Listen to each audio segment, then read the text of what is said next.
Good morning guys. हम लोग पिछले लेक्चर में एम्ब्रियोनिक डेवलपमेंट के बारे में पढ़े थे। उसमें पढ़े थे मोरुला, ब्लास्टुला, गैस्ट्रुला और न्यूरुला। हमने पढ़ा था कि ब्लास्टुला स्टेज में जाके जो डेवलपमेंट है वो जाके यूट्रस से अटैच हो जाता है। तो उसमें एक चीज़ हमने पढ़ा था कि इनर सेल मास हुआ करता था और ट्रोफोब्लास्ट ऊपर वाली लेयर हुआ करती थी। तो trophoblast and inner cell mass. अब यहाँ पर आज हमको पढ़ना है extra embryonic membrane. Extra embryonic membrane जो इनर सेल मास था वही एक्स्ट्रा एम्ब्रियोनिक मेम्ब्रेन बनाता है। तो एक्स्ट्रा एम्ब्रियोनिक मेम्ब्रेन कैसे बनता है? जो इनर सेल मास था, यानी जो इनर सेल मास था किसका, ब्लास्टुला का, वही आगे चल के एक्स्ट्रा एम्ब्रियोनिक मेम्ब्रेन बनाता है। तो सबसे पहला पॉइंट ये। दूसरी चीज कि अब हम देख लेते हैं एक्स्ट्रा एम्ब्रियोनिक मेम्ब्रेन में क्या क्या आता है।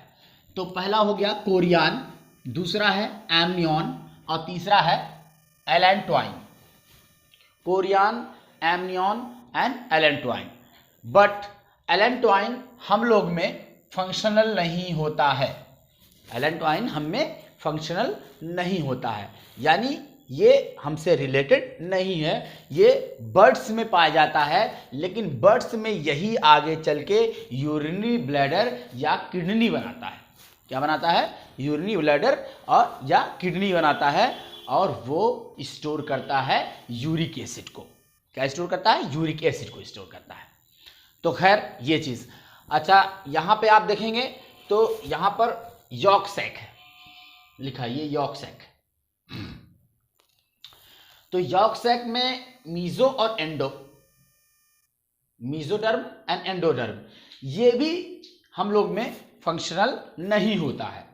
हम लोग में फंक्शनल ये भी नहीं होता है, और ये site of first blood formation है, लेकिन हम में नहीं। ये हम में नहीं है, ये जो है फिशेज में है,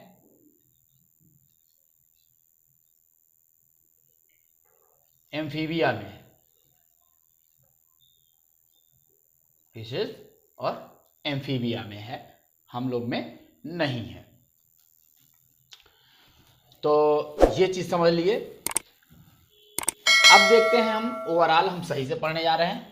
तो एक चीज हमने पढ़ा कि कोरियन होता है, एमनियन होता है, एलेंट्वाइन होता है और यॉर्क सैक होता है। लेकिन एलेंट्वाइन और यॉर्क सैक हम में फंक्शनल नहीं होता है, इसलिए इससे हमसे ज़्यादा मतलब नहीं है। लेकिन क्वेश्चन पूछा जाता है, ये हमें समझना होगा। क्वेश्चन पूछा जाता है, नीट लेवल से ये इंपॉर्टेंट है, अदरवाइज इंटर लेवल से ये उतना इंपॉर्टेंट नहीं है। यानी यॉर्क सैक और आपका जो है एलेंट्वाइन ये उतना इंपॉर्टेंट नहीं है। यहाँ पर शो हुआ है ये डेवलपिंग एम्ब्रियो है। ये जो है, ये जो ब्लैक ये पूरा है पोर्शन, ये डेवलपिंग एम्ब्रियो है। और ये है एमनियन, ये क्या है, रेड वाला पोर्शन एमनियन, और ये डेवलपिंग एम्ब्रियो है। तो इसमें इसके बीच में जो कैविटी पाई जाती है उसको कहते हैं एमनियोटिक कैविटी, जिसमें फ्लूइड भरा होता है, जिसका नाम होता है एमनियोटिक फ्लूइड। एमनियोटिक फ्लूइड जो कि नरिशमेंट प्रोवाइड करता है या न्यूट्रिशन प्रोवाइड करता है टू द एम्ब्रियो। ये जो एम्ब्रियो है उसको न्यूट्रिशन प्रोवाइड करता है। तो हमने एमनियोटिक फ्लूइड पढ़ लिया, डेवलपिंग एम्ब्रियो के बारे में जान लिया, और एमनियन के बारे में जान लिया। एमनियन में देख लीजिए कि ये मीजोडर्म है और ये जो है एक्टोडर्म है। अब यहाँ जो एमनियन है उसने पूरे यानी चारों तरफ से एम्ब्रियो को घेरे रहता है, चारों तरफ से सराउंड करता है। ये जो एम्ब्रियो है, ये एम्ब्रियो ये इसको चारों तरफ से घेरे रहता है, लेकिन वेंट्रल साइड से नहीं घेरे हैं, वेंट्रल साइड से नहीं घेरे हैं। और दूसरी चीज कि एमनियन का काम क्या होता है? एमनियन का काम क्या होता है? तो प्रोटेक्शन प्रोवाइड करता है किसको? एम्ब्रियो को। ये जो डेवलपिंग एम्ब्रियो है इसको प्रोटेक्शन प्रोवाइड करने का काम एमनियन करता है। अच्छा, एक्टोडर्म और मीडोडर्म इसको कहते हैं कोरियन, जो सबसे पहली लेयर है। एक्टोडर्म सबसे ऊपर वाली, उसके बाद वाली मीजोडर्म जो कि कोरियनिक लेयर है। यही कोरियन आगे आगे चल के बनाती है कोरियोनिक विलाई। क्या बनाती है? Chorionic villi. ये बहुत इंपॉर्टेंट है, ये कोरियोनिक विलाई। और यही कोरियोनिक विलाई जो वहां पर हमने सिनसाइटोट्रोफोब्लास्ट पढ़ा था पिछले लेक्चर में, यही कोरियोनिक विलाई जाके यूट्रस से अटैच हो जाती है, यूट्रस से अटैच हो जाती है। और यही कोरियोनिक विलाई प्लासेंटा बनाती है। बहुत ही इंपॉर्टेंट, बहुत ज़्यादा इंपॉर्टेंट है कि प्लेसेंटा का फॉर्मेशन कौन सी एक्स्ट्रा एम्ब्रियोनिक मेम्ब्रेन का कौन सा पार्ट बनाता है? तो कौन सा पार्ट बनाता है? कोरियन बनाता है। पहला पार्ट जो कोरियन है वो कोरियोनिक विलाई बनाता है, और कोरियोनिक विलाई प्लेसेंटा का फॉर्मेशन होता है। और जैसा कि हम लोग को पता होगा कि जो प्लेसेंटा होता है वो फीटस को न्यूट्रिशन,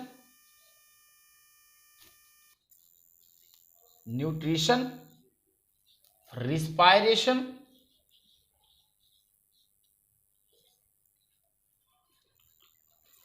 एंड सिक्रीशन,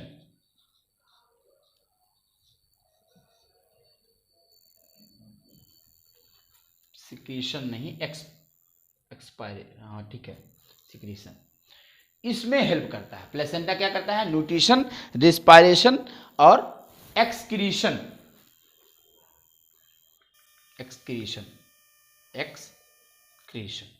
में हेल्प करता है। यानी खाना, सांस लेना और उत्सर्जित करना, जो भी बेकार मटेरियल है जो बच जाता है, उन सबका ये प्लेसेंटा ही काम करता है। प्लेसेंटा खाने यानी न्यूट्रिशन यानी digestive system, respiratory system and excretory system, ये सारा काम प्लेसेंटा करता है। और यही प्लेसेंटा बेबी और मदर से अटैच होता है, मदर के यूट्रस से अटैच होता है। और यही मेन इंपॉर्टेंट बात है कि कोरियोनिक विलाई प्लेसेंटा का फॉर्मेशन कराती है। तो ये तो हमने कोरियन के बारे में समझ लिया, एमनियन के बारे में हमने देख ही लिया था। अब आ जाते हैं एलेंटवाइन। अच्छा, एमनियन के बारे में हमने देख लिया कि एमनियन जो है इसको बेबी को, जो ये डेवलपिंग एम्ब्रियो है उसको जो है केवल वेंट्रल साइड से ये नहीं घेरती है, बाकी सारी साइड से घेरती है।